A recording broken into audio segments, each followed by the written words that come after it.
पंजाब हरियाणा में अकेले लोकसभा चुनाव लड़ने के आप के ऐलान के बीच दिल्ली में सीट शेयरिंग पर बात बन सकती है। हालांकि अभी इस संबंध में किसी तरह का कोई बयान सामने नहीं आया। हालांकि उम्मीद जताई जा रही है कि आज होने वाली आप की बैठक में कांग्रेस संग सीट शेयरिंग को लेकर रुख साफ हो सकता है। आम आदमी पार्टी की राजनीतिक मामलों की समिति यानी पीएसी मंगलवार 13 फरवरी को अपनी बैठक में लोकसभा चुनाव के लिए पार्टी के उम्मीदवारों और कांग्रेस के साथ गठबंधन की संभावनाओं पर चर्चा करेगी। पार्टी की दिल्ली इकाई के संयोजक गोपाल राय ने सोमवार को यह बात कही। ये पूछे जाने पर कि क्या आम आदमी पार्टी दिल्ली में कांग्रेस के साथ गठबंधन करेगी, राय ने पीटीआई से कहा कि बातचीत जारी है, इस पर त्वरित निर्णय की जरूरत है। आपके राष्ट्रीय संयोजक अरविंद केजरीवाल ने रविवार को पंजाब के तरनतारन में एक सभा को संबोधित करते हुए दावा किया कि दिल्ली के लोगों ने उनकी पार्टी को सभी 7 लोकसभा सीट देने का मन बना लिया है। केजरीवाल के इस बयान से गठबंधन पर सवाल निशान लग गया है।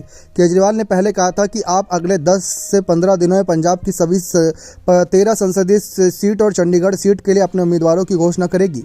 गोपाल राय ने कहा कि पीएसी की बैठक में गठबंधन, विभिन्न राज्यों में उम्मीदवारों और चुनाव तैयारियों सहित लोकसभा चुनाव के सभी पहलुओं की समीक्षा की जाएगी। आपके दिल्ली की सभी 7 लोकसभा सीट जीतने के केजरीवाल के दावे के संबंध में पूछे जाने पर पार्टी के राष्ट्रीय प्रवक्ता सौरभ भारद्वाज ने कहा कि मैं समझता हूं कि लोग भाजपा से इतने परेशान हैं कि अगर अभी लोकसभा चुनाव हो जाए तो आप में क्षमता है कि बीजेपी को हराकर दिल्ली की सभी 7 सीट जीत सके।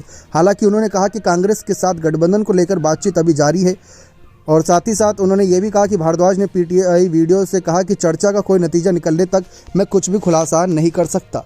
अब ऐसे में केजरीवाल और कहीं ना कहीं कांग्रेस अगर एक साथ आती है तो दिल्ली में फ़ायदा हो सकता है, लेकिन दिल्ली में 7 सीट पर किसका प्रत्याशी होगा इस पर चर्चा बनी हुई है। कहा जा रहा था कि शुरुआत में सीट शेयरिंग का फॉर्मूला हो सकता है कि 3-4 के बेस पर बने, जहां 4 सीटों पर कांग्रेस और 3 सीटों पर आम आदमी पार्टी चुनाव लड़े। लेकिन पिछले अगर देखा जाए कुछ चुनावों से आम आदमी पार्टी अभी हाल ही में नगर निगम की ही बात कर ले, लगातार अच्छा प्रदर्शन करती रही है। उसी के आधार पर कांग्रेस से वह 7 की 7 सीटें मांग सकती है।